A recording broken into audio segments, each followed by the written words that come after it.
Hai, Hai, Welcome to IMO. In My Opinion, bareng gue Bonon. gue Dena. gue Lilis. Gue Indri. Dan gue Pipit, yang biasa dapat undangan tapi nggak tahu undangnya kapan.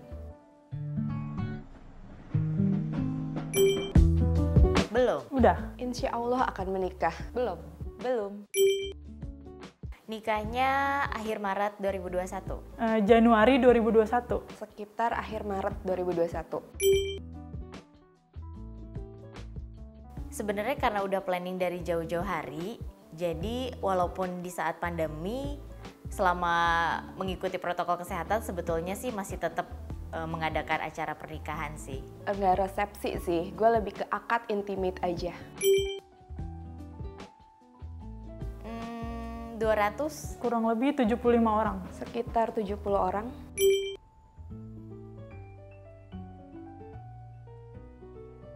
Yang pasti kita selalu nyediain hand sanitizer pas dia masuk, tamu masuk, lalu kita juga selalu ingetin sebelumnya bahwa mereka harus selalu pakai masker dan juga jaga jarak saat hari H.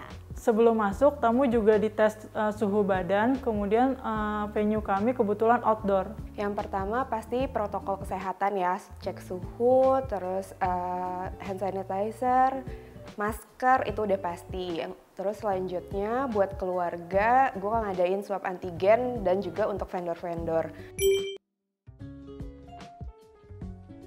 Sebetulnya itu udah hal yang wajar banget kalau misalnya mereka nggak datang. Justru aku yang nggak enak kalau harus maksain mereka datang ke pernikahan aku karena takutnya mereka nggak nyaman.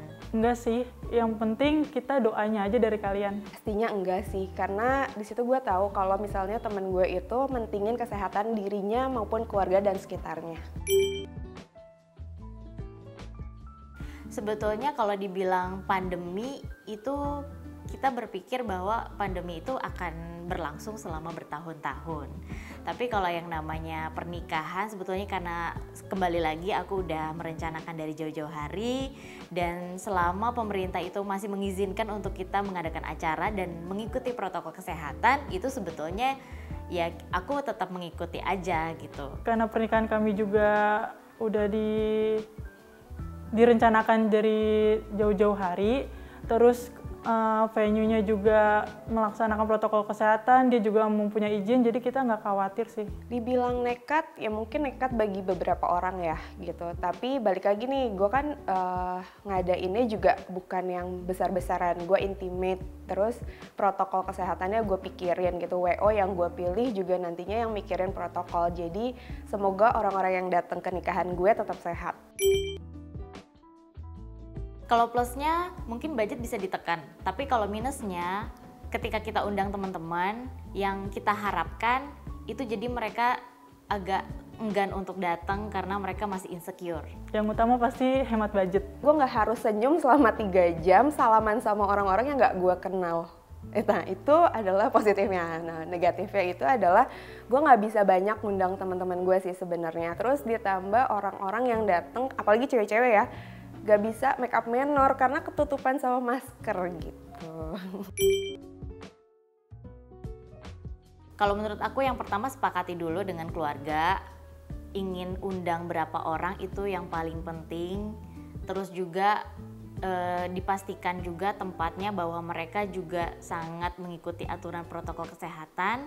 Dan ketiga harus punya plan B juga bahwa harus siap untuk reschedule seandainya tiba-tiba ada PSBB atau lockdown. Karena tamu yang diundang terbatas, jadi kalian harus pilih-pilih lagi tamu mana yang akan kalian undang. Oke, yang pertama adalah pilih WO yang sudah berpengalaman di tengah pandemi.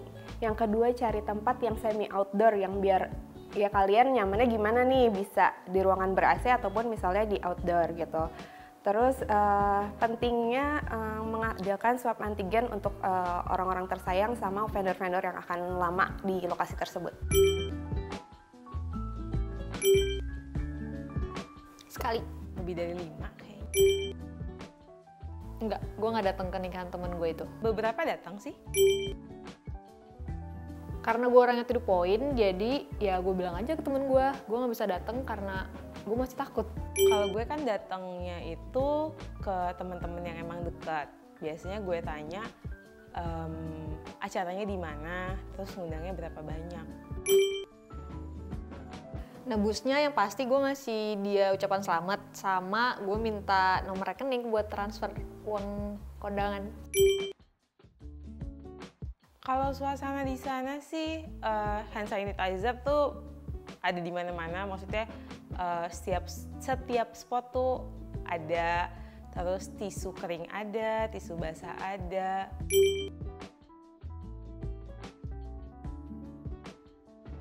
Sebenarnya ya di pandemi gini sih lebih baik nggak usah ngadain acara besar-besaran gitu. Cuman kan balik lagi nih ke masing-masing. Kalaupun memang ingin dirayakan, kalau menurut gue ya nggak usah besar-besaran sih. Dan yang pasti prokesnya tuh, protokol kesehatannya tuh harus bener-bener dijalanin gitu. Buat teman-teman yang memang mengadakan acara, terus banyak tamu yang memutuskan untuk nggak datang, menurut gue kalian jangan sampai baper ya. Sangat wajar kalau kita itu masih tetap mengundang orang-orang terdekat kita masih mengharapkan mereka datang, tapi kembali lagi kita harus berlapang dada juga kalau mereka itu gak jadi datang dan banyak pertimbangan untuk datang ke pernikahan kita. Kesimpulan dari gue, kalian lebih memilah-milih lagi untuk tamu undangan yang akan kalian undang, dan kalian harus rajin-rajin cari referensi dari media apapun. Buat kalian yang mau menikah di tengah pandemi, kalian lebih mikirin kesehatan orang-orang tersayang kalian, orang-orang terdekat kalian, nggak usah